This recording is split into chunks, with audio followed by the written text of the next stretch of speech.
ഇന്ന് തന്നെ ഡൗൺലോഡ് ചെയ്യൂ. കാണൂ നിങ്ങളുടെ ഫേവറേറ്റ് ഷോസ്. ആഭിചാരകർമ്മങ്ങൾ ഏറെ നടന്നിട്ടുണ്ട്. പക്ഷേ എന്നിട്ട് പോലും നാഗദൈവങ്ങൾ ആ കുട്ടിയെ ദംശിച്ചില്ല. ഇപ്പോഴും അവൾ ജീവിച്ചിരിക്കുന്നു എന്നുള്ളത് അവൾ നാഗപ്രീതിയുള്ള കുട്ടിയാണ് എന്നുള്ളതിന്റെ തെളിവാണ്. അപ്പോ ഇനി ശാപം ഫലിക്കില്ലെന്നാണോ? ഒരിക്കലുമല്ല.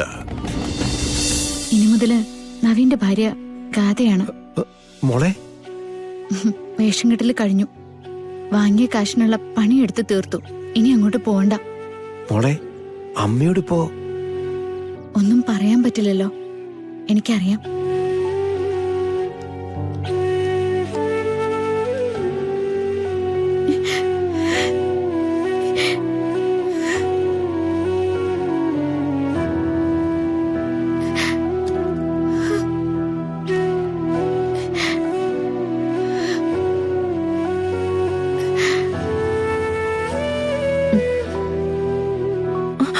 മോളെ, അമ്മേ, മോളെ,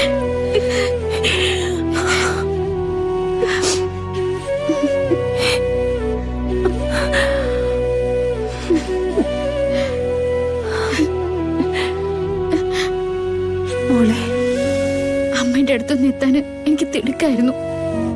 ഇനി അമ്മയ്ക്ക് ചോദിക്കാനുള്ളതൊക്കെ ചോദിച്ചോ, പറയാനുള്ളതൊക്കെ പറഞ്ഞു. എനിക്കെന്റെ അമ്മയാണ് ജീവൻ. അമ്മയോട് പറയാതെ ജീവിതത്തില് ഒരു കാര്യം ചെയ്യില്ല എന്നൊക്കെ പറഞ്ഞിട്ട് ഞാനും അമ്മയെ പറ്റിച്ചു. അമ്മ ഓപ്പറേഷൻ തിയേറ്ററിൽ കിടന്നപ്പോ ഞാൻ താലി കെട്ടാൻ പോയി.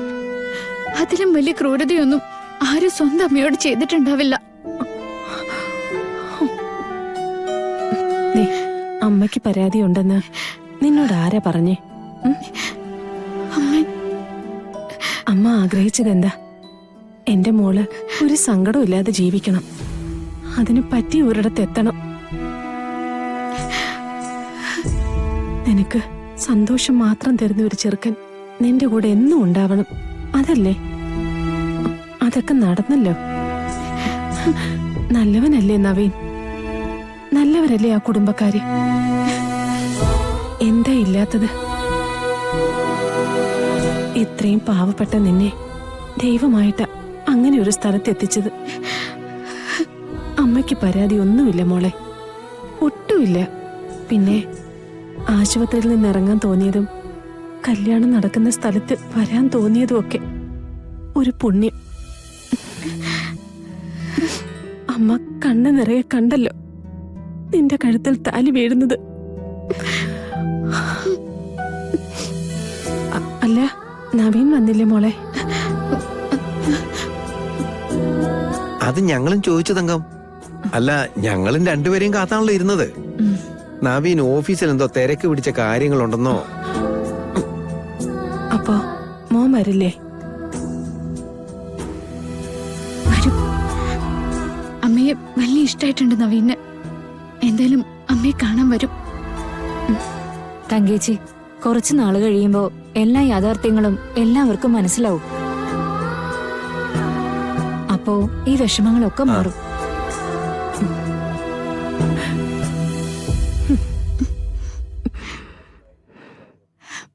അമ്മ ഇവിടെ എവിടെയെങ്കിലും കാണും. അമ്മയുടെ കാര്യം ഓർത്ത് ഒരുപാടൊന്നും സങ്കടപ്പെടരുത്.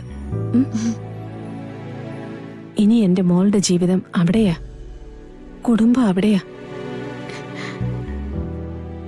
അവർക്കെല്ലാവർക്കും സന്തോഷം കിട്ടുന്ന രീതിയിലായിരിക്കണം എന്റെ മോള് പെരുമാറേണ്ടത്. കേട്ടോ?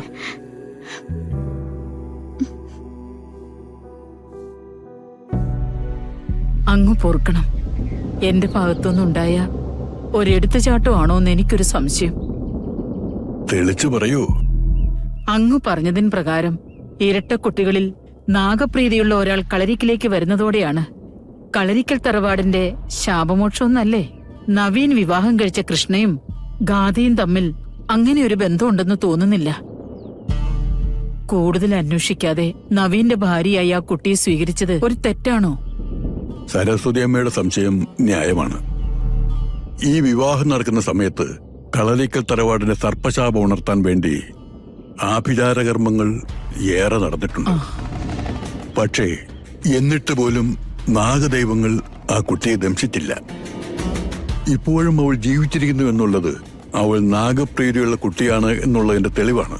അപ്പോ ഇനി ശാപം ഫലിക്കില്ലെന്നാണോ? ഒരിക്കലുമല്ല.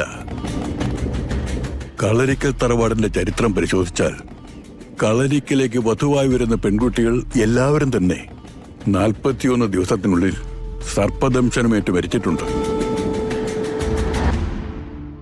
അതിന് ഒരപവാദം നന്ദഗോപാലന്റെ ഭാര്യ മാത്രമാണ്, നവീന്റെ അമ്മ. അതിന് സവിശേഷമായൊരു കാരണം കൂടിയുണ്ട്. കശ്യപപത്നിയും നാഗദേവതകളുടെ അമ്മയുമായ കദ്രുവിന്റെ ജന്മനക്ഷത്രം തന്നെയായിരുന്നു നന്ദഗോപാലിന്റെ ആദ്യ ഭാര്യയ്ക്ക്. മരണസമയം നീട്ടിക്കിട്ടാൻ അതാണ് കാരണമായത്. മറ്റാർക്കും അങ്ങനെ ഒരു യോഗം ഉണ്ടായിട്ടില്ല. എല്ലാം അവസാനിച്ചു എന്ന് കരുതിയെടുത്തതെന്ന് കൂടുതൽ പേടിക്കേണ്ട അവസ്ഥയാണെന്നാണോ അങ്ങ് പറയുന്നത്? ഭയം കൊണ്ടൊന്നും നേടാനാവില്ല.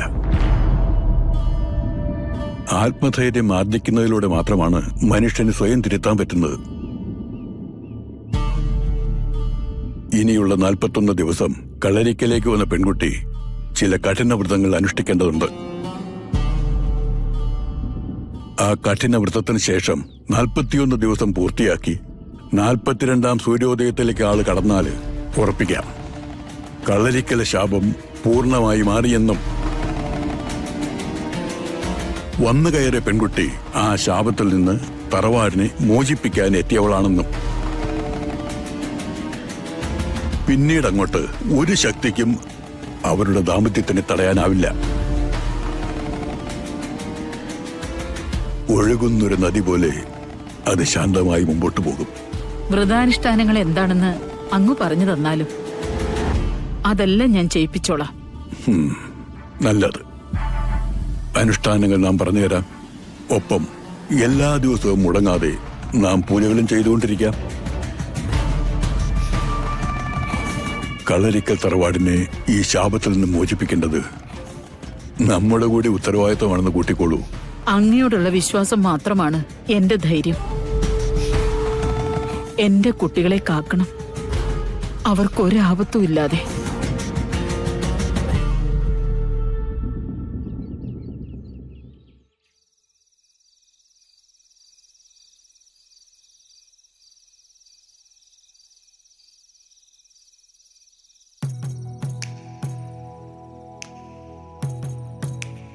ചെല്ലു മാഡം. Thank you.